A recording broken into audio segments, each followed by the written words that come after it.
The Ford Escape's actually been through a number of iterations over its lifetime. It started out as a simple, boxy little truck, then it became one of Ford's first hybrids, and now we've got in front of us the 2014 model. Now, the 14 Escape can actually be had with a lot of tech, but this SE model we've got in front of us is what I think in the sweet spot. Let's take a look at it and see what I mean.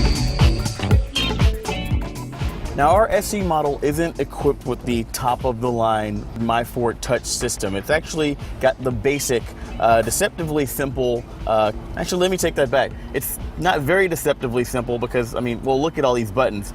But don't worry, you won't actually spend a lot of time touching these buttons, and that's because this Ford Escape is equipped with Ford Sync, with AppLink. And what that means is that you'll do a lot of your interactions with the infotainment via voice. You install the app, you turn on your car, and you're done. It's just that simple. You don't even actually have to touch the phone in most of the situations. Sync. Sync, please say a command. Mobile apps. Mobile apps, please say a command. Pandora. Pandora, please say a command. Play the Hives radio. That's not what I asked for, but it's close. Listen to the Hives radio. There we go. So Ford actually lists about 22 or more apps between the platforms Android, BlackBerry, and iOS. I've got a couple of them installed on my phone. A lot of them kind of overlap though. If you've got Mog, for example, or Rhapsody, maybe you don't want to install Spotify. You've got a lot of different choices here, and when you're talking about apps, choice is good.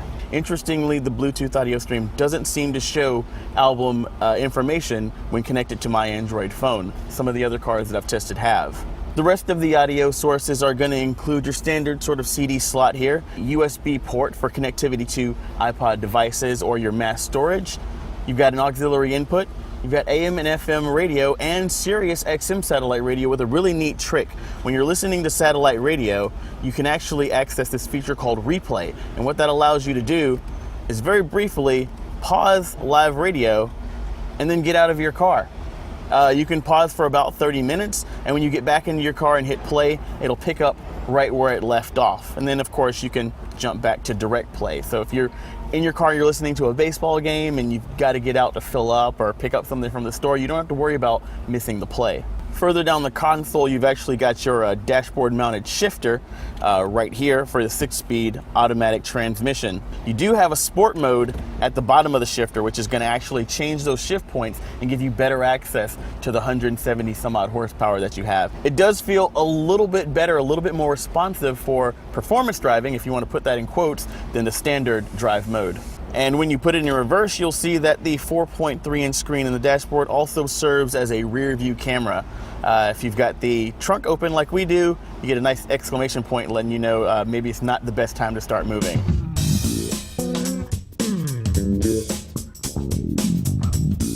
Here's where things get a little bit weird. Now, all week I've been grabbing right here what looks like the logical place to open the liftgate and getting nothing. Actually, the grab point's down here. There's a little button where you open it up the old-fashioned way. It's a little bit confusing, and I think it's one of those things that's left over from that stretched-out vertical focus design where they just slap that on there willy-nilly. Now, the Ford Escape can actually be had as an S model with a 2.5-liter Duratec engine. That's a workaday engine. It's naturally aspirated. It's got port injection. It's good for about 168 horsepower, but our SE model is actually stepping down in displacement, stepping up in power. This is a 178 horsepower, 1.6 liter EcoBoost engine. That's good for about 184 pound-feet of torque, so you're getting a little bit more efficiency. 23 miles per gallon in the city, 32 miles per gallon on the highway, and that's 1 mile per gallon more than the Duratec by every one of those metrics, and the power is actually a little bit more usable. Now that power is going to go through a 6-speed automatic transmission with select shift manual shift mode. That's the only option that you're going to get on the Escape. You do have the choice at the SE model between front wheel drive and all wheel drive. This is a front wheel drive model, so you get better efficiency. The all wheel drive is going to give you a little bit more traction when the weather gets a little slippery. Ford and a lot of automakers have been doing a lot of talking about downsizing engines and adding turbos to get big displacement power with small engine efficiency. So we've got the 1.6 liter under the hood instead of a 2 or a 2.5 like you'd expect. in a vehicle of this size, augmented of course by that turbocharger, and by George, I think they've got it. But the power is good, particularly in the sport mode where the transmission seems really happy to stay in a lower gear and kind of give you better access to those high revs, the power.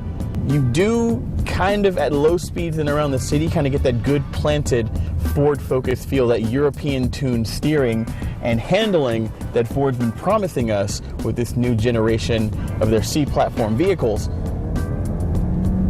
But the problem is that when you get up to highway speeds, it just kind of feels like it's moving around a lot. The whole vehicle is just kind of moving around a lot underneath you. Not the most planted vehicle that I've driven this month.